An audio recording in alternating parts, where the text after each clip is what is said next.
Assalamualaikum warahmatullahi wabarakatuh. Halo anak-anak, apa kabar? Sehat semua kan? Masih semangat dong ya?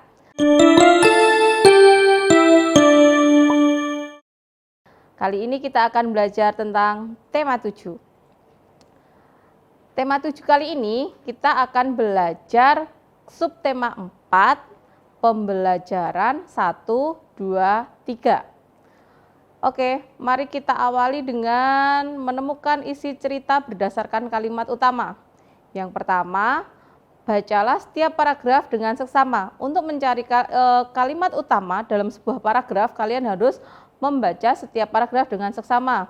Kemudian yang kedua, cermati kalimat awal hingga akhir. Jadi, dalam satu paragraf, kalimat pertama sampai kalimat terakhir harus kalian amati benar-benar. Kemudian yang ketiga, temukan kalimat utama yang memuat isi cerita. Dari kalimat awal sampai akhir, kalian cari apakah itu kalimat utamanya ada di depan, di tengah, atau di akhir. Nah, ketika kalian sudah menemukan, kalian pasti dapat menemukan isi cerita pada setiap paragrafnya. Kemudian, dari sebuah paragraf, kita akan menemukan beberapa kata baru. Biasanya kalau kalian membaca ke paragraf baru, kalian akan menemukan hal-hal baru atau kata-kata baru yang mungkin belum pernah didengar, mungkin baru beberapa kali didengar. Nah, kita akan membuat kalimat dari kosakata yang ada dalam bacaan. Bacaan kali ini adalah tentang perjalanan dengan kereta. Kalian bisa lihat di buku LKS kalian. Kemudian, apa aja kata-katanya? Yang pertama kereta, kemudian peron, tiket, stasiun, perjalanan. Kalian diminta untuk membuat kalimat dari kata-kata tersebut. Kira-kira bisa apa enggak ya? Bisa dong. Misalkan stasiun. Kemarin sore saya mengantar ayah ke stasiun. Nah, itu cara gampangnya, contoh gampangnya. Kemudian tiket. Untuk pergi dengan pesawat, jangan lupa membeli tiket terlebih dahulu. Nah, untuk kata-kata yang lain dan kalimat-kalimat yang lain, kalian bisa mencoba di rumah. Kemudian, kita akan belajar tentang perkembangan alat transportasi. Tahukah anak-anak, alat transportasi dari zaman dulu hingga zaman sekarang itu mengalami perubahan atau mengalami perkembangan yang sangat pesat dan jauh berbeda dari apa yang kita kenakan sekarang, apa yang kita gunakan sekarang untuk bepergian dengan apa yang kakek nenek kita pergunakan untuk bepergian zaman dahulu. Nah, kita akan melihat perkembangan alat transportasi dari tradisional sampai modern. Yang pertama, sebelum ada kendaraan anak-anak, sebelum ada kendaraan dan sebelum ada penemuan roda, semua orang bepergian dari mana saja itu dengan jalan kaki. Bayangkan, jalan kaki aja kemana-mana. Jadi apakah mereka capek? Enggak, karena ya pada saat itu memang bisanya hanya untuk berjalan. Kemudian lambat laun ditemukan, oh ternyata kuda. Kuda ini bisa kita gunakan untuk bepergian. Nah, tapi tidak semua orang mempunyai kuda untuk bepergian. Setelah ada kuda, ada delman. Jadi tidak menunggangi kuda lagi, tetapi kuda menarik kereta dari belakang. Jadi kita ketika naik delman ini, kita bisa naik untuk 2, 3, atau 4 orang. Ketika kuda aja kan cuma bisa memuat 1 orang. Nah, perkembangannya bertambah, ilmunya bertambah, mereka membuat kereta dari seperti delman, jadi kudanya tidak dinaiki, tetapi menarik penumpang yang ada di belakangnya. Ini juga bisa memuat orang lebih banyak. Kemudian setelah delman, muncul lagi ada mobil. Nah, kalau delman yang dikendarai oleh kuda itu hanya dalam jangka yang tidak pendek, dalam jarak yang tidak jauh maksudnya anak-anak. Jadi jaraknya hanya beberapa kilo aja, ada radius, ada batasan-batasan tertentu. Tapi ketika sudah ditemukan mobil, kita bisa berjalan dari mana aja, kita bisa pergi melakukan perjalanan dengan jarak yang pendek, bahkan dengan yang jarak yang sangat jauh. Bahkan ketika mudik Hari Raya Idul Fitri itu ada yang melakukan perjalanan dari Jakarta ke Surabaya. Nah, itu adalah salah satu hal positif tentang perkembangan alat transportasi pada saat sekarang. Kemudian, iya, semakin canggihnya perkembangan teknologi transportasi, ditemukanlah pesawat. Nah, pesawat terbang ini tidak hanya dapat melakukan perjalanan darat, tapi dengan pesawat kita dapat melakukan perjalanan lewat udara. Jadi tidak hanya di Pulau Jawa aja. Dengan pesawat kita bisa pergi ke Amerika, ke Afrika, ke Mekah, ke Malaysia atau ke Singapura dengan perjalanan menggunakan pesawat terbang. Nah, inilah anak-anak perkembangan alat transportasi yang ada di Indonesia dari tradisional sampai modern. Kemudian kita belajar tentang teknik membuat bentuk karya seni rupa. Teknik membuat karya seni rupa ini ada bermacam-macam. Seni rupa ada dua macam, 3 dimensi dan 2 dimensi. Kalau yang 2 dimensi hanya mempunyai unsur panjang dan lebar, sedangkan yang 3 dimensi mempunyai unsur panjang, lebar, dan tinggi. Nah, sekarang kita akan belajar membuat karya seni rupa dengan beberapa teknik. Ada berapa tekniknya? Ada 3. Yang pertama teknik potong, kemudian teknik lipat, dan teknik sambung. Teknik potong itu adalah dengan memotong bahan menjadi 2 bagian atau lebih untuk membuat sebuah kerajinan. Alat yang digunakan itu adalah gunting, cutter, dan pisau. Kemudian cara kerjanya kita menggunting, disayat, dibelah, atau dipotong langsung. Nah, kemudian setelah itu kita akan belajar tentang teknik lipat. Teknik lipat ini adalah teknik melipat bahan dalam bentuk benda kerajinan. Tidak memerlukan alat khusus, karena apa? Dengan tangan saja kita bisa melipat. Nah, cara kerjanya tinggal dilipat dan ditekuk. Teknik yang ketiga itu adalah teknik sambung.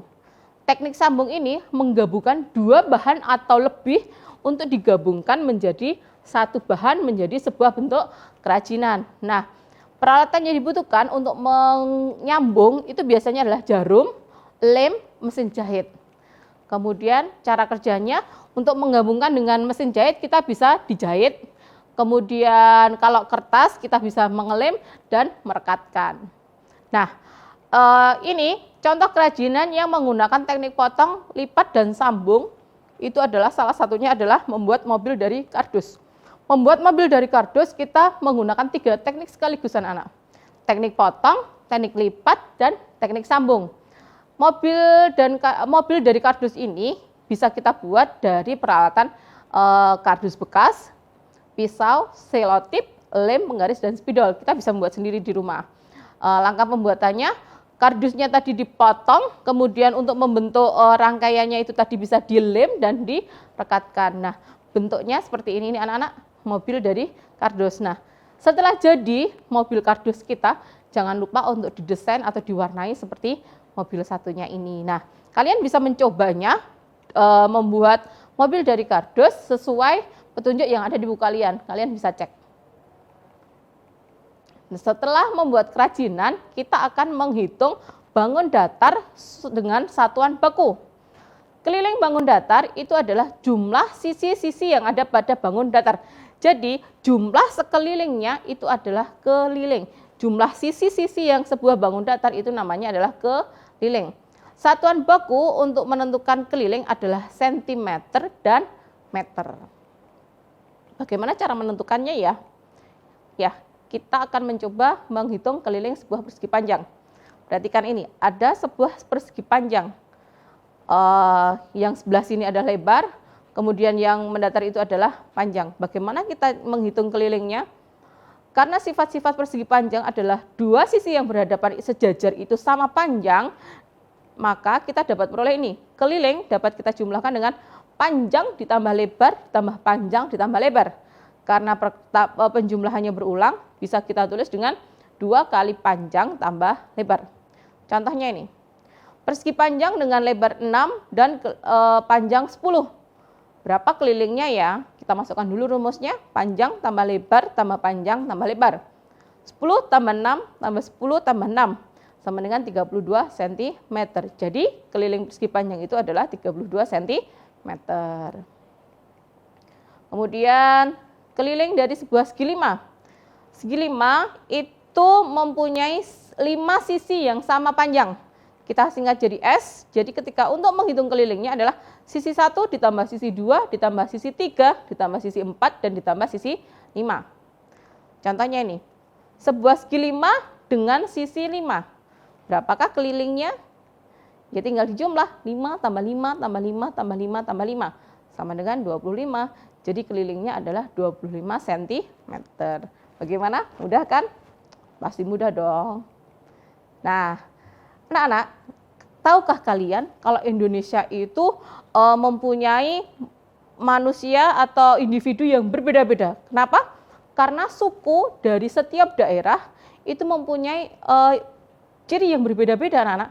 Keberagaman karakteristik individu ini adalah salah satu kekayaan yang dimiliki Indonesia. Nah, ada berapa aja ya yang menjadi karakteristik itunya kita bagi menjadi beberapa pokok.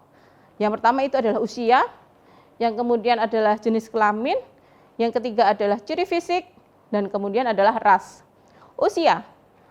Usia seseorang itu dibedakan menjadi beberapa poin.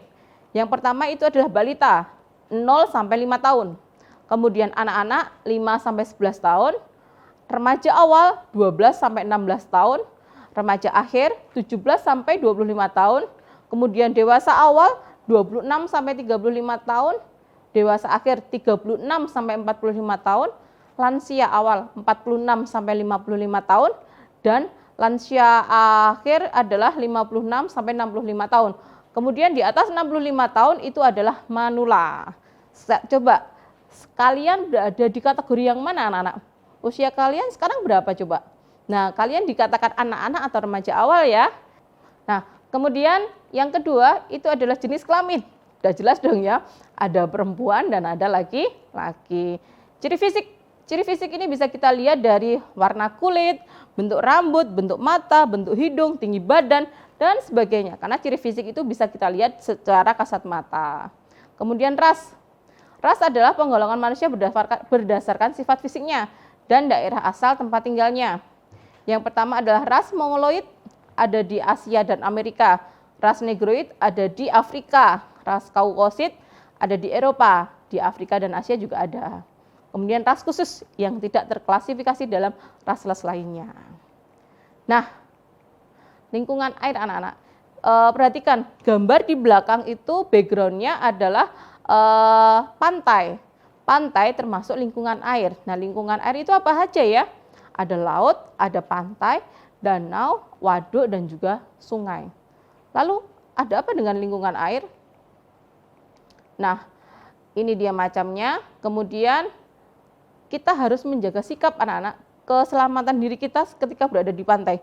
Biasanya anak-anak itu lebih senang sekali main di pantai, main di air dengan lari ke sana, lari ke sini, berenang ke sana, berenang ke sini. Nah, padahal ada beberapa aturan yang harus kita perhatikan anak-anak. Ada beberapa sikap yang harus kita lakukan untuk menjaga keselamatan diri kita ketika di pantai. Kira-kira apa aja ya? Yaitu melakukan pemanasan sebelum masuk ke air. Saling mengingatkan jika ada ombak besar, berenang bersama di area pengawasan, kemudian menyingkirkan benda tajam yang ada di dalam air. Nah, anak-anak, ketika kalian memperhatikan sikap kalian, menjaga sikap kalian dan menjaga diri kalian, keselamatan kalian dari bahaya-bahaya yang ada di sekitar, kalian dimanapun pasti akan baik-baik saja. Ya, jadi pada intinya yang pertama adalah sikap. Kalian harus tahu sikap, kalian harus bisa menjaga sikap ketika berada dimanapun untuk menjaga keselamatan diri dan juga orang-orang di sekitar kita. Nah, itu anak-anak, kita akan bertemu lagi di pertemuan selanjutnya. Selamat belajar, tetap semangat dan jaga kesehatan. Terima kasih. Wassalamualaikum warahmatullahi wabarakatuh.